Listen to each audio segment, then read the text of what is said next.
Hello दोस्तों, मैं हूं आपका अपना संस्कारी सुमित। बहुत टाइम बाद देख रहे हो आप इस तरह की फेस कैम वीडियो आ रही है। अब इतना टाइम क्यों लगा और अब बनाने की ज़रूरत क्यों पड़ी? तो भाई, जैसा आपको पता है, रिसेंटली मैंने काइगर को बहुत ही क्लोजली ऑब्जर्व किया था और वीडियोस सीरीज़ में आए थे पूरे अलग अलग वेरिएंट्स के। तो अब जब इतने सारे वेरिएंट्स मैंने दिखा दिए, अब कंपनी ने ही इतने सारे दिए, तो भाई हमारी ड्यूटी है दिखाना। अब जब इतने सारे वेरिएंट्स दिखा दिए तो ऑब्वियस सी बात है, जो चीज़ होती है वही हुई, और वो है कन्फ्यूज़न। अब लोगों के मन में बहुत ज़्यादा कन्फ्यूज़न हो गया कि भाई एक्चुअल में वेरिएंट कौन सा लेना चाहिए। अब ये कौन सा लेना चाहिए, इसके जवाब जो हैं आपकी नीड में ही छुपे हुए हैं। सबसे पहली चीज़, चार तो वेरिएंट हैं, आर एक्स सी से लेकर आर एक्स जेड तक, चार ये वेरिएंट। अब उसके बाद आ जाता है टर्बो या नॉन टर्बो। इसमें बहुत बड़ा कन्फ्यूज़न होता है, क्योंकि करीब ऑन रोड पे जाके वो 1,10,000 1,15,000 का डिफरेंस क्रिएट कर देता है, और मेंटेनेंस में भी फ़र्क देता है। बिल्कुल मेंटेनेंस कॉस्ट भी आपकी थोड़ी बहुत बढ़ती है टर्बो वेरिएंट में। इसमें बहुत ज़्यादा कन्फ्यूज़न होता है। उसके बाद आ जाता है कि एएमटी लें या सीवीटी लें, मैनुअल ले लें या ऑटोमेटिक ले लें।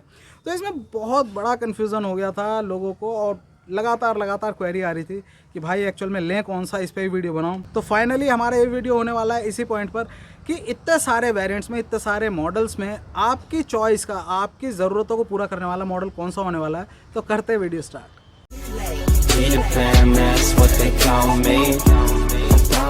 तो सबसे पहले हम फिल्टर करते हैं इंजन ऑप्शन को, क्योंकि दो इंजन ऑप्शन है हमारे पास। एक नेचुरली एस्पिरेटेड जो 72 PS और 96 Nm टॉर्क वाला है, और उसके बाद आ जाता है हमारा 1.0 टर्बो इंजन जो 100 PS की पावर जनरेट करता है, 160 Nm टॉर्क। तो इनको चूज़ करने से पहले आप अपने आप से पूछिए कि आप किस तरह के ड्राइवर हैं। मैंने बहुत लोगों को देखा है, मतलब अबाउ 40 जब एज चली जाती है तो वो लोग बहुत ज़्यादा सीडेट हो जाते हैं और हर चीज़ कंट्रोल में हो जाती है। दैट मीन्स वो 80, 85, 90 और क्विक ओवरटेकिंग्स नहीं करते। हाईवे पर भी 80-90 की स्पीड तक चलाते हैं, जो कि सेफ़ स्पीड है, और बहुत ज़्यादा ठहराव आ जाता है। तो उन लोगों के हिसाब से 72 PS वाला नेचुरली एस्पिरेटेड इंजन बिल्कुल परफेक्ट है। बहुत लोग कहेंगे कि वो अंडर पावर है। अंडर पावर वो तब हो जाता है जब आप उसको साइड बाय साइड कंपेयर कर देते हैं जो 100 PS वाला हमारा टर्बो इंजन है उसके साथ। लेकिन इससे पहले, काइगर से पहले, ट्राइबर में करीब 1.5 साल से वो ड्यूटी कर रहा है, और अच्छी खासी 7 सीटर का लोड लेकर, 7 लोगों का लोड लेकर वो इंजन अच्छी खासी ड्यूटी करता है। मैं खुद लेकर गया हूँ, पहाड़ पे खूब चलाऊँ, तो ऐसी कोई दिक्कत नहीं होती अंडर पावर वाली। तो बहुत लोग हैं जो कम एज के हैं, यूथ हैं। अगर आपके घर में भी कोई सपोज़ फादर हैं 50 एज के, और जो लड़का है उनका बेटा है 20-22 साल का है, तो आप टर्बो की तरफ जा सकते हैं, क्योंकि दोनों ड्राइवर होंगे, दोनों चलाने वाले होंगे। लेकिन अगर आपकी जो एज है वो इस तरह की है 40, 45, 50, या आप स्लो चलाना चाहते हैं, सीडेटली ड्राइव करना चाहते हैं आराम से बिना किसी रिस्क के, तो आप 1,00,000-1,15,00,000 रुपये भी बचा सकते हैं, और आपको जाना चाहिए बिल्कुल नेचुरली एस्पिरेटेड पर। और दूसरी तरफ आ जाते हैं वही लोग, जैसा मैंने बताया, अगर आप यूथ हैं, आपको क्विक ओवरटेकिंग्स अच्छी लगती हैं, एक पावर चाहिए आपको अपनी गाड़ी में, आप चाहते हैं एक एक पॉइंट पे पूरी तरह कमांड करें, और हाईवे पर भी आप 110, 120 की स्पीड पे चलाते जाए, एक्सप्रेसवेज की अब स्पीड लिमिट है ही, तब आप बिल्कुल टर्बो की तरफ जाइए, आप नेचुरली एस्पिरेटेड की तरफ ना जाइए। जो लोग भी डीजल इंजन एक और साथ में साइड बाय साइड कार रखते हैं, क्योंकि आप जानते हैं डीजल इंजन टर्बो ही होता है, तो वो नेचुरली एस्पिरेटेड पर अगर आ जाते हैं तो बहुत ज़्यादा उनको पावर लैग फील होगा।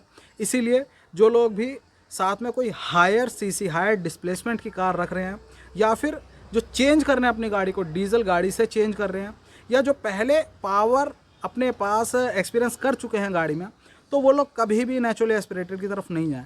पहली गाड़ी है आपकी, तो बिल्कुल आप नेचुरली एस्पिरेटेड की तरफ जा सकते हैं, कोई इशू नहीं है। तो इस तरह से आप फिल्टर कर सकते हैं कि आपको किस इंजन की तरफ जाना चाहिए। आप यहाँ पर 1,10,000 या 1,00,000 रुपये ये चीज़ मत देखिए, आप अपनी ज़रूरतों को देखिए कि आप किस एज क्राइटेरिया में हैं, आप किस तरह से गाड़ी चलाना पसंद करते हैं, जो स्पीड लिमिट है आपकी वो आप क्या मेंटेन करते हैं। अब आ जाता है क्वेश्चन, ऑटोमेटिक लें या मैनुअल लें। तो यहाँ पर बहुत अच्छा ऑप्शन दे दिया है काइगर में, जो कि मैग्नाइट में ऑप्शन नहीं है।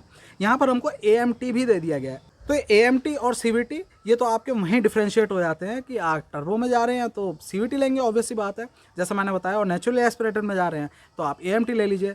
ये वहीं का वहीं क्वेश्चन खत्म हो जाता है। तो अब सवाल आ जाता है कि आप ऑटोमेटिक वेरिएंट लें या मैनुअल वेरिएंट लें।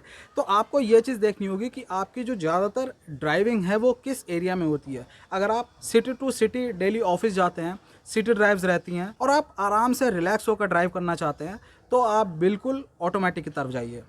मैनुअल में आप जानते हैं पहले ऑप्शन नहीं होते थे मैनुअल के, तब लोग पैर थक जाते थे, बहुत ज़्यादा टायरिंग हो जाते थे, 1-1 घंटा 1.5 घंटा ऑफिस जाते हुए जाम में फंस जाते थे, तो पूरा दिन बेकार निकलता है। लेकिन अब आपके पास ऑप्शंस हैं और अब वो टाइम नहीं रहा कि जैसे स्टार्टिंग में AMT के लिए या ऑटोमेटिक के लिए लोगों के दिल में थोड़ी सी दुखी सी होती थी कि यार सही रहेगा नहीं रहेगा, ज़्यादा लाइफ है या नहीं है। अब काफ़ी ज़्यादा एडवांस्ड है, तो इस बारे में सोचने की ज़रूरत नहीं है। बस आपको ये देखना है कि आपकी जो ड्राइव होने वाली है वो सिटी में अगर है और डेली आप ऑफिस ऑनगोइंग है, तो फिर आप बिल्कुल ऑटोमेटिक की तरफ जाए। आपके घर में अगर कोई लेडीज़ है या फिर नए ड्राइविंग सीखने वाले, ज़्यादा एक्सपीरियंस नहीं है उन्हें मैनुअल गाड़ी चलाने में, तो भी आप ऑटोमेटिक ले सकते हैं। और एजेड पर्सन भी हैं आपके यहाँ और वो भी ड्राइव करते हैं अगर, तो भी आप ऑटोमेटिक की तरफ जा सकते हैं। और वहीं बात आती है मैनुअल की, तो मैनुअल किन लोगों को लेना चाहिए? सबसे पहली चीज़, अगर हिली एरिया में है आप लोगों का घर और हिली एरिया में आप चलते हैं, तो बिल्कुल मैनुअल लीजिए, क्योंकि बहुत ज़्यादा एफिशिएंट रहता है मैनुअल। आपके कंट्रोल में रहेगी, ओवरटेकिंग्स वगैरह, कहाँ पर पावर चाहिए, किस गियर में, वो आपके हाथ में रहता है सब चीज़। हालांकि ऑटोमेटिक में भी आप ट्रिपट्रॉनिक या AMT को भी मैनुअल मोड में कर सकते हैं, लेकिन वहाँ पर वो फील, वो बात नहीं आती, हल्का सा डिले रहता है जो कि आपको मैनुअल में, प्योर मैनुअल में नहीं मिलता। तो अगर आप हिली एरिया में तो आप ले सकते हैं। और अगर आपकी जो ड्राइव्स हैं वो हाईवे की रहती हैं, आपके यहाँ ज़्यादा ट्रैफिक नहीं है और आपका जो रूट है या आप कहीं भी जाते हैं, वीकेंड पे ड्राइव के लिए निकलते हैं या फिर ज़्यादा सिटी ड्राइव में आप यूज़ नहीं करते, कभी कभी गाड़ी निकलती है लंबी ड्राइव्स के लिए, तो आप बिल्कुल मैनुअल पे जाइए, क्योंकि क्विक ओवरटेकिंग्स हाईवेज़ पर मैनुअल से अच्छी किसी गाड़ी में नहीं हो पाती। हालांकि CVT है जो बिल्कुल टक्कर देता है, लेकिन मैनुअल का मज़ा मैनुअल का ही है। बहुत से लोग हैं ऐसे जो ड्राइविंग में एंथुजियास्ट होते हैं, वो चाहते हैं कार जो है उनके हिसाब से चले, पावर की नीड रहती है उन लोगों को, एक BHP का पूरी तरह से यूज़ करना चाहते हैं सही मोमेंट पे, तो उन लोगों को बिल्कुल मैनुअल की तरफ जाना चाहिए। ये जो सवाल ही उतने कॉम्प्लिकेटेड नहीं है, आप सारे वेरिएंट्स को अगर इकट्ठा करके आप देख लेंगे, उनके प्राइसेस देखते रहेंगे और उन वेरिएंट्स को देखते रहेंगे, तो बिल्कुल आपके मन में कन्फ्यूज़न होगा। आपको करना बस ये है, आपको अपने आप से अपने जो ज़रूरतें हैं, अपनी नीड्स हैं, उनको पूछना है, उनको देखना है, एक पेपर पे लिखना है क्या क्या आपकी नीड्स हैं, कहाँ आप चलते हो। जैसे सबसे पहले क्वेश्चन आता है, आपके यहाँ ड्राइविंग करने वाला कौन है, आप किस तरह से गाड़ी चलाते हो। अगर आप धीरे चलाते हो, आराम से चलाते हो 80-90 तक, तो ऑब्वियसली आपको आंसर मिल ही जाएगा कि आपको नेचुरल एस्पिरेटेड पे जाना है। और अगर आप काफ़ी 110-120 की स्पीड पे भी चलाते हो, क्विक ओवरटेकिंग्स हैं, तो आप बिल्कुल टर्बो की तरफ जाएंगे। और वहीं आपके घर में अगर लेडीज़ हैं, कोई एजेड पर्सन है या सिटी ट्रैफिक में आप यूज़ कर रहे हैं, तो बिल्कुल आप ऑटोमेटिक की तरफ जाएंगे। और वहीं आप हिली एरिया में रह रहे हैं, हाईवेज़ पर जा रहे हैं, लॉन्ग रूट्स हैं, तो आप बिल्कुल मैनुअल की तरफ जाएंगे। तो इस तरह के जो क्वेश्चन हैं ये अपने आप में आंसर होते हैं अगर आप इन चीज़ों को खुद से पूछेंगे। और यहाँ पर कॉम्प्रोमाइज़ करना बिल्कुल भी सही नहीं है।